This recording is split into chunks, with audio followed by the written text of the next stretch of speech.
The Tower and the Titan. The wind carries stories across Long Island Sound, whispering through broken windows and crumbling walls, telling tales that wealthy men once paid fortunes to keep silent. But time has no loyalty to money, and eventually, every secret rises from the earth like morning fog. In the spring of 1903, when America was drunk on the promise of electricity, and the future seemed as bright as 1,000 incandescent bulbs, a magnificent structure began to rise from the flat farmland of Shoreham, New York. It was not the famous Wardenclyffe Tower that Nikola Tesla was building nearby, though that strange wooden skeleton captured most of the newspaper's attention. No, this was something equally ambitious but far more mysterious. It was the Blackwood Grand Hotel, a palace of marble and mahogany that would become both a monument to human ambition and a tomb for one of history's most dangerous secrets. The man who built this hotel was Edmund James Blackwood, a name that once commanded respect in every banking house from Boston to Baltimore. His family had made their fortune in steel during the Civil War, supplying the Union Army with the metal that would forge a nation back together. By the time Edmund inherited the Blackwood Empire in 1892, he was already one of the wealthiest men on the eastern seaboard, with mansions in Newport, apartments in Manhattan, and enough influence to make presidents listen when he spoke. But Edmund Blackwood was not like other industrialists of his era. While men like Morgan and Rockefeller collected art and railroads, Edmund collected ideas. He was obsessed with the future, with the invisible forces that he believed would one day reshape humanity.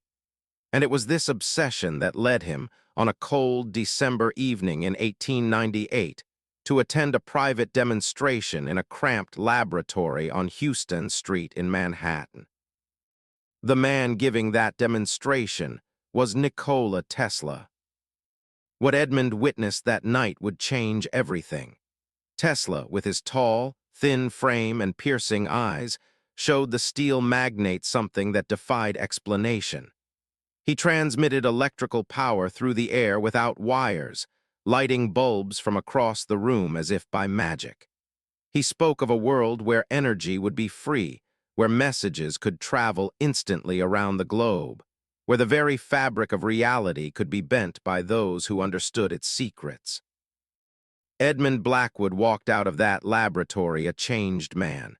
Within 3 months, he had pledged nearly half his fortune to fund Tesla's most ambitious project yet, a worldwide wireless transmission system that would operate from a tower on Long Island.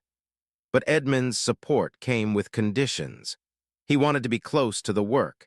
He wanted to understand what Tesla was truly attempting to achieve. And so, on the land adjacent to Tesla's Wardenclyffe laboratory, Edmund began construction on his Grand Hotel.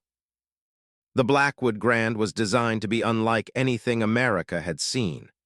The main building stretched 400 feet along the shoreline, its white marble facade gleaming like a temple to progress.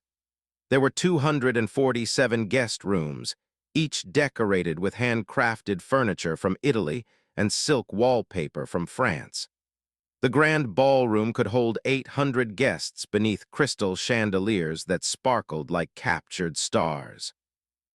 There were private dining rooms paneled in dark walnut, a library containing over 10,000 volumes, and gardens designed by the same landscape architects who had created Central Park. But the true heart of the Blackwood Grand was hidden from ordinary guests. Beneath the main building, accessible only through a concealed entrance in Edmund's private study, lay a series of underground chambers that connected directly to Tesla's laboratory half a mile away. These tunnels, reinforced with steel and lined with copper wiring, allowed equipment and documents to move between the two locations without attracting attention.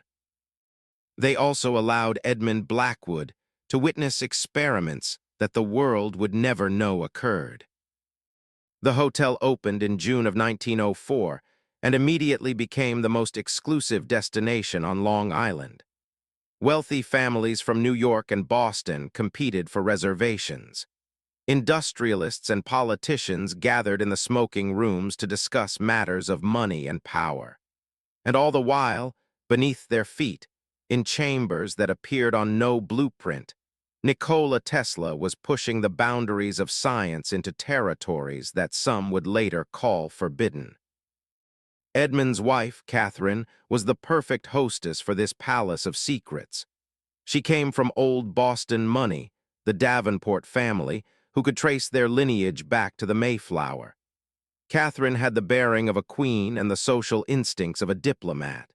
She managed the hotel's public face while her husband managed its hidden purpose. And if she suspected that the electrical experiments sometimes caused the chandeliers to flicker at odd hours, she never mentioned it to their guests. They had 3 children. The eldest was Richard, born in 1885, a serious young man who studied engineering at Yale and who his father hoped would one day help manage both the family business and Tesla's projects. The middle child was Margaret, born in 1888, a beautiful girl with her mother's grace and her father's restless curiosity. And the youngest was Thomas, born in 1892, a sickly boy who spent much of his childhood in bed with various ailments, watching the world through windows rather than participating in it. For nearly a decade, the Blackwood Grand Hotel flourished. Guests came from across the country and across the ocean. The tunnels beneath carried mysterious equipment back and forth, and Tesla, funded by Edmund's seemingly endless wealth, pushed his experiments further and further. There were rumors, of course. Some guests claimed to have heard strange sounds at night, low humming that seemed to come from the very walls. Others spoke of seeing unusual lights in the sky above the hotel, dancing patterns that could not be explained by any natural phenomenon. But these stories only added to the mystique of the place, attracting more curious visitors rather than scaring them away. Then came 1905. The problems began in spring, when Tesla's investors, led by the powerful financier J.P. Morgan, began to grow impatient. They had expected profitable returns by now, telegraph systems and power transmission that could be sold to the highest bidder. Instead, Tesla spoke of giving free energy to the entire world, of projects that would benefit humanity rather than shareholders. Morgan, furious at what he saw as betrayal, began to withdraw his support. Edmund tried to fill the gap, pouring more and more of his fortune into the Wardenclyffe project. But even the Blackwood wealth had limits. Steel prices were falling. New competitors were cutting into the family business. And Catherine, watching their savings disappear into Tesla's tower, began to question her husband's judgment for the first time in their marriage. The breaking point came on a September evening, when Richard Blackwood, now 20 years old and home from Yale for the summer, followed his father into the hidden tunnels beneath the hotel. What he saw in the underground chambers that night would haunt him for the rest of his life. He never spoke of it directly, not even in the private journals that would be discovered nearly a century later. But his entries from that period contain one phrase repeated over and over, written in increasingly unsteady handwriting. He has opened a door that cannot be closed. 3 weeks later, there was an incident at the Wardenclyffe laboratory. The official records speak only of an electrical fire that caused minor damage. But the Blackwood Hotel's guest register shows that every single visitor checked out within 24 hours of the event, most of them leaving behind personal belongings in their haste to depart. The hotel closed for what was announced as seasonal maintenance. It would never fully reopen. In the years that followed, the Blackwood Grand Hotel stood increasingly empty. Tesla's tower was eventually demolished in 1917, its materials sold to pay debts. Edmund Blackwood, his fortune depleted and his reputation in ruins, withdrew from public life. He was seen less and less, and when he did appear, his wife and children were never with him. By 1920, the hotel was officially abandoned, but locals swore they still saw lights in the windows some nights, and those who ventured too close reported hearing that same low humming that guests had complained about years before.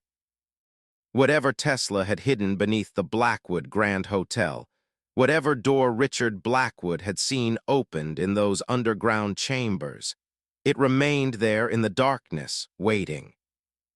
And in 1938, when a young woman named Elizabeth Harrington arrived in Shoreham searching for answers about her grandmother, Margaret Blackwood, she had no idea that she was about to uncover a secret that powerful men had killed to protect. The inheritance of shadows. Elizabeth Harrington stood at the rusted gates of the Blackwood Grand Hotel on a gray morning in March of 1938, and for a long moment, she considered turning back. The journey from Boston had taken 2 days by train and automobile, and now, looking at the decaying monument before her, she wondered if her grandmother's deathbed confession had been nothing more than the ravings of a dying mind. But Margaret Blackwood Harrington had never been prone to fantasy. Even at 80 years old, even in her final hours, she had possessed the sharp clarity that had defined her entire life, and her words, whispered to Elizabeth in that dim hospital room, had been too specific to dismiss. The truth is buried beneath the grand ballroom. Your great-grandfather made Tesla promise to hide it there. Find it before they do, Elizabeth. Find it before it is too late. Elizabeth was 26 years old, a librarian at the Boston Public Library, a woman of modest means and quiet habits. She had never known her grandfather, Richard Blackwood, who had died in the Great War. She had only vague memories of her grandmother speaking about the hotel, always with a distant look in her eyes, as if the memories caused her physical pain. The Blackwood fortune had been lost before Elizabeth was born, scattered to creditors and lawyers and the endless appetite of financial collapse. All that remained of that once great dynasty was the abandoned hotel on Long Island, still technically owned by the family because no one would buy it. Now, standing before those gates, Elizabeth could understand why. The building was massive even in ruin, its marble facade stained with decades of neglect, its windows dark and empty like the eyes of the dead. Vegetation had begun to reclaim the grounds, vines crawling up columns and trees growing through what had once been manicured gardens. The fountain at the center of the circular drive was dry and cracked, its stone dolphins frozen in mid-leap, their features worn smooth by time. Elizabeth pushed open the gates, their hinges screaming in protest, and walked up the overgrown drive toward the main entrance. She carried a leather satchel containing her grandmother's journals, a flashlight, and a small pistol that had belonged to her father. She did not know what she might find in this place, but she knew that her grandmother had been afraid, and that fear had been enough to make Elizabeth prepare for the worst. The main doors hung crooked on their hinges, and Elizabeth slipped through into the grand foyer. Even in its ruined state, the space took her breath away. The ceiling rose 40 feet above her head, decorated with faded murals of angels and clouds. A grand staircase swept upward in a graceful curve, its marble balustrade still intact despite the decay around it. And everywhere, there was evidence of hasty departure, of lives interrupted and never resumed. Furniture lay overturned and rotting, papers scattered across the floor like dead leaves, and on the walls, barely visible beneath layers of grime and water damage, hung portraits of the Blackwood family in their days of glory. Elizabeth recognized her grandmother immediately. Margaret Blackwood, at perhaps 16 years old, her dark hair pinned up in the style of the early 1900s, her eyes bright with the confidence of youth and privilege. Beside her portrait hung one of her brother Richard, a handsome young man in a Yale sweater, his expression serious and somehow sad.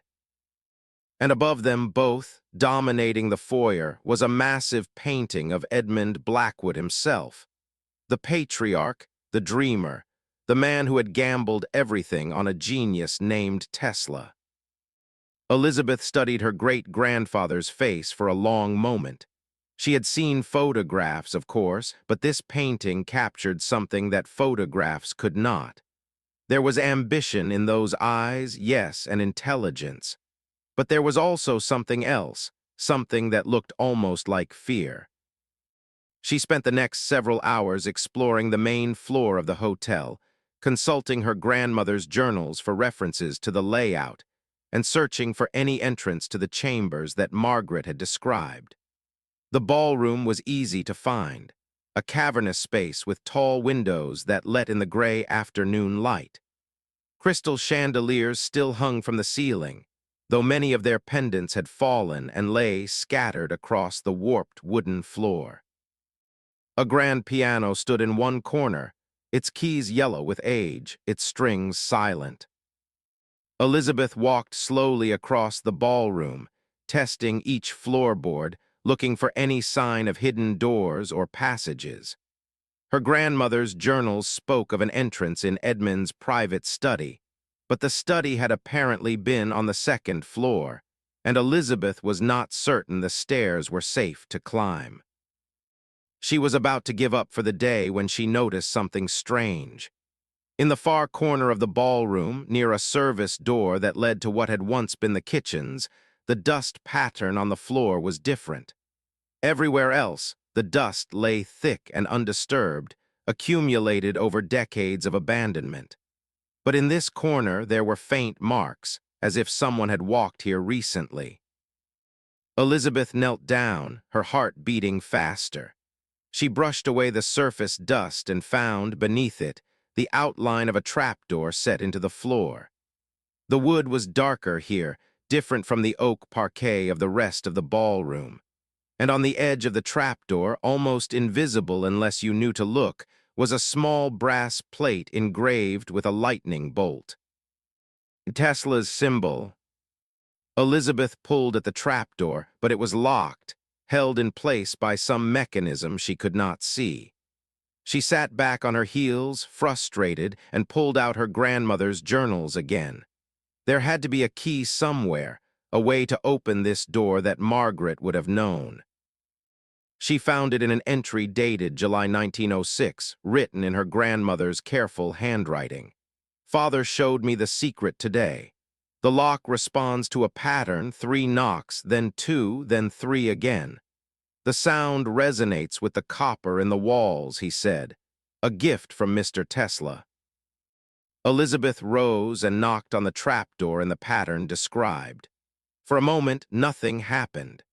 Then she heard it, a low hum building somewhere beneath her feet, the same hum that guests had reported hearing nearly 40 years ago.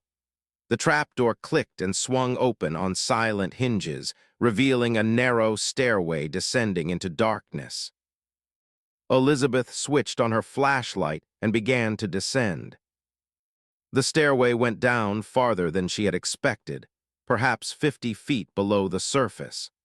The walls were lined with copper sheeting, now green with age but still intact. And as she descended, she became aware of a faint vibration in the air, a sensation of energy that made the hair on her arms stand up. At the bottom of the stairs, she found a corridor stretching away into the darkness. The beam of her flashlight revealed doors on either side, most of them closed, some of them hanging open. She moved slowly, checking each room as she passed. Most were empty, containing only dust and shadows. But some still held equipment, strange machines with glass tubes and copper coils, devices she could not begin to understand. Then she came to the final room at the end of the corridor. This door was different from the others. It was made of steel rather than wood, and it was covered with strange markings, mathematical equations and diagrams that seemed to describe forces beyond normal comprehension. And at the center of the door, welded in place, was a brass plate with a message engraved in elegant script. Within lies the burden of Prometheus. May God forgive us for what we have done. Elizabeth reached for the handle, but before she could touch it, she heard footsteps behind her. She spun around, raising her flashlight like a weapon, and found herself face to face with a man she did not recognize. He was perhaps 50 years old, dressed in an expensive suit that seemed out of place in this underground tomb. His hair was gray at the temples, and his eyes were cold and calculating. Behind him stood two other men, larger, silent, obviously guards. The older man smiled, but there was no warmth in it. "Miss Harrington," he said, "we have been waiting a very long time for someone from your family to find this door. Thank you for leading us here. Now please step aside." The weight of lightning. Elizabeth did not step aside. She planted her feet firmly and faced the stranger with a courage she did not entirely feel. Her hand moved slowly toward the pistol in her satchel, but the two guards behind the older man shifted their weight, their eyes tracking her movement with professional precision. The older man raised a hand, signaling patience to his companions. He studied Elizabeth with the kind of detached interest that a collector might show toward a rare specimen. "You look very much like your grandmother," he said. "Margaret was always the clever one. Your great-uncle Richard had the technical mind, but Margaret had the instincts. It is fitting that her granddaughter would be the one to finally unlock this door." Elizabeth kept her voice steady. "Who are you, and how do you know my family?" The man smiled again, reaching into his jacket pocket and producing a small leather case. He opened it to reveal a business card, though he did not hand it to her. "My name is Harrison Cole," he said. "I am the chairman of the Coal Energy Corporation. Perhaps you have heard of us. We provide electricity to most of the northeastern United States, and my grandfather, Elizabeth, was a man named Thomas Edison." The name struck Elizabeth like a physical blow. Edison, the rival who had waged a vicious war against Tesla, who had used every dirty trick in the book to destroy the man he saw as a threat to his empire. She had read about the so-called current wars in her grandmother's journals, the ugly campaign that Edison had waged to discredit Tesla's alternating current technology. "I see you understand," Cole continued. "Yes, the enmity between our families goes back decades, but this is not about old rivalries. This is about survival, Miss Harrington. Yours, mine, and perhaps that of the entire human race." He gestured toward the steel door behind her. "Do you know what Tesla was really working on in this place? Do you know why your great-grandfather poured his fortune into these experiments? It was not about wireless transmission. That was merely a cover story, a palatable explanation for the curious. What Tesla discovered beneath this hotel was something far more dangerous. He found a way to tap into the fundamental energy of the universe itself, an unlimited power source that could be accessed from anywhere on Earth." Elizabeth thought of the humming she had heard, the vibration that seemed to permeate the very walls. "If that is true," she said slowly, "why would that be dangerous? Free energy for everyone sounds like a blessing, not a curse." Cole laughed, but the sound was bitter. "A blessing. Miss Harrington, have you considered what unlimited energy would mean for the world? Every nation would become equally powerful overnight.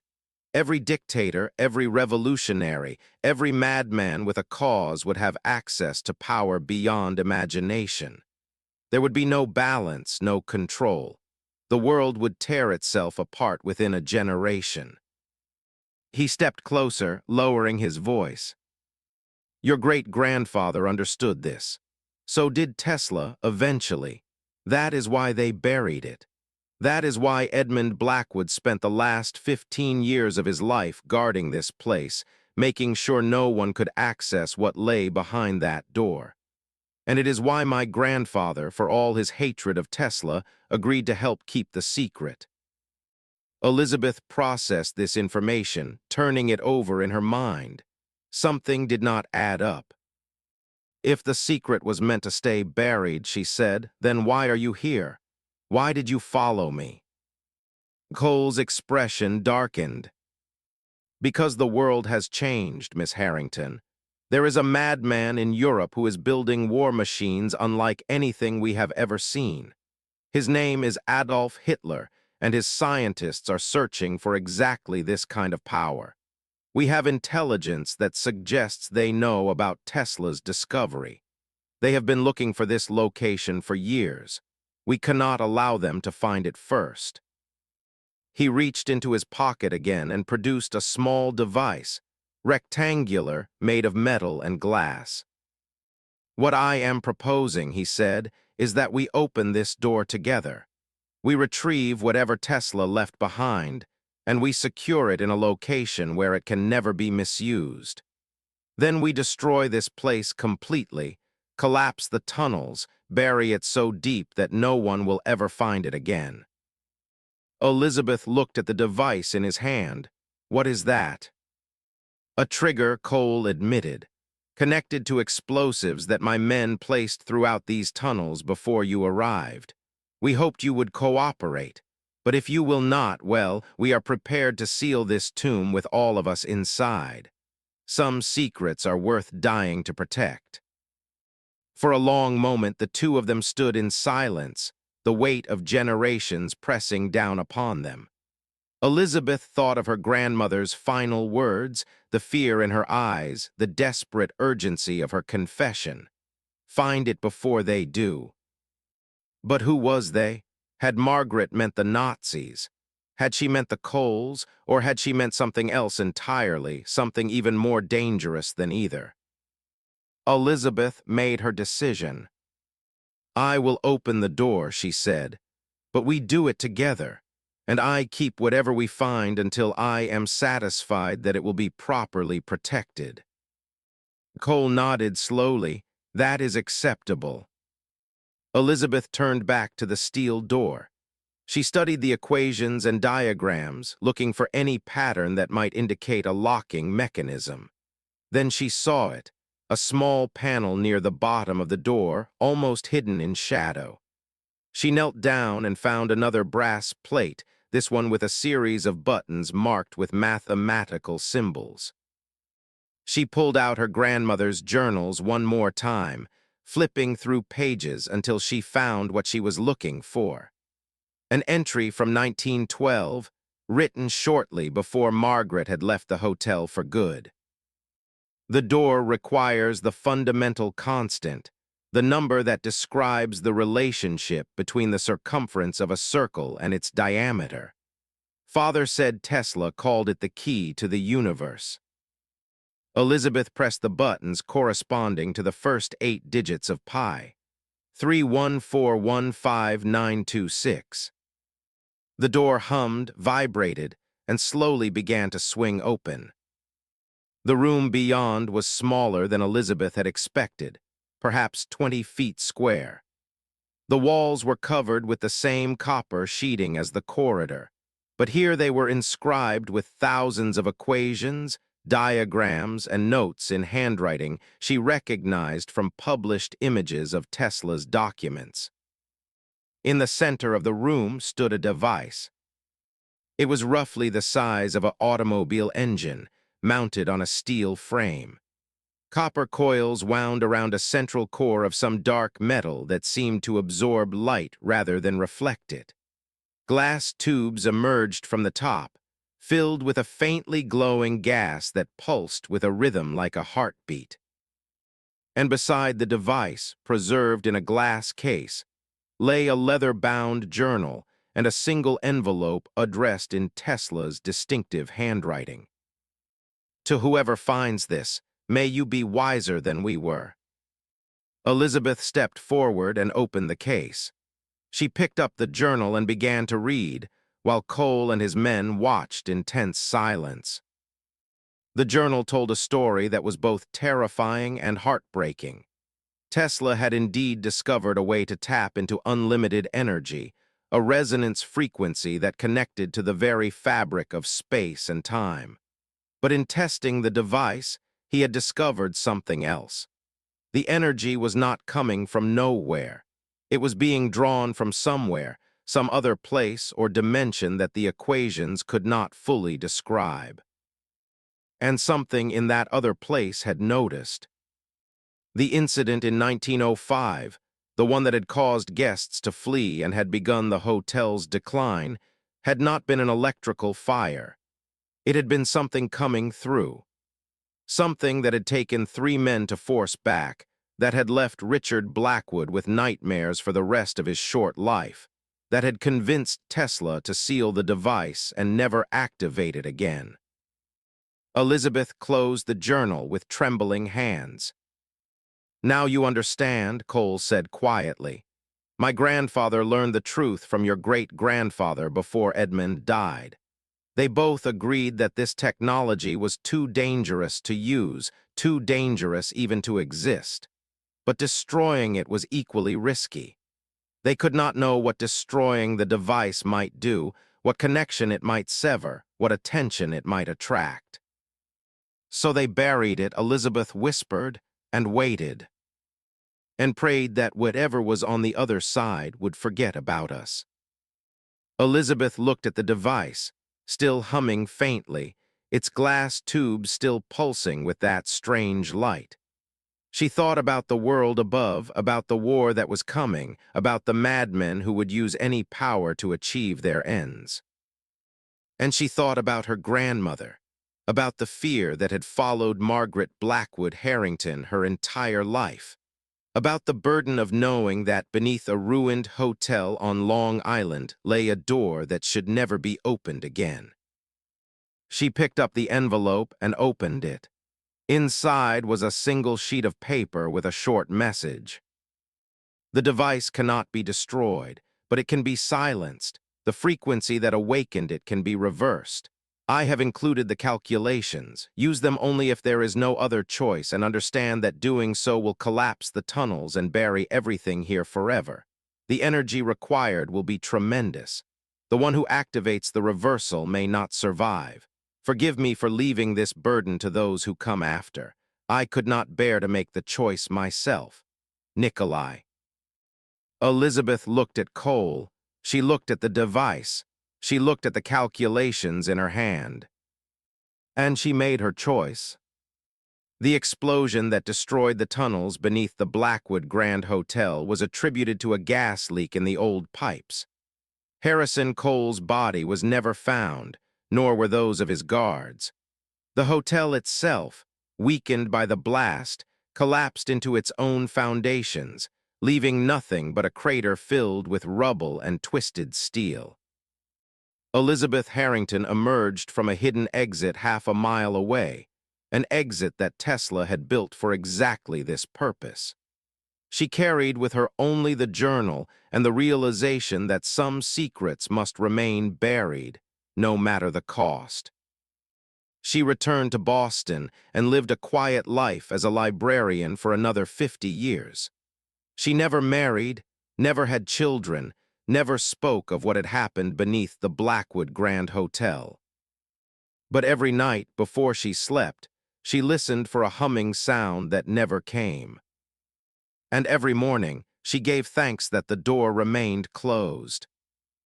The land where the hotel once stood is now a nature preserve, protected from development by federal order. Locals sometimes report strange lights in the sky above it, or a low vibration that seems to come from deep underground. But no one investigates. Some secrets, it seems, are better left buried.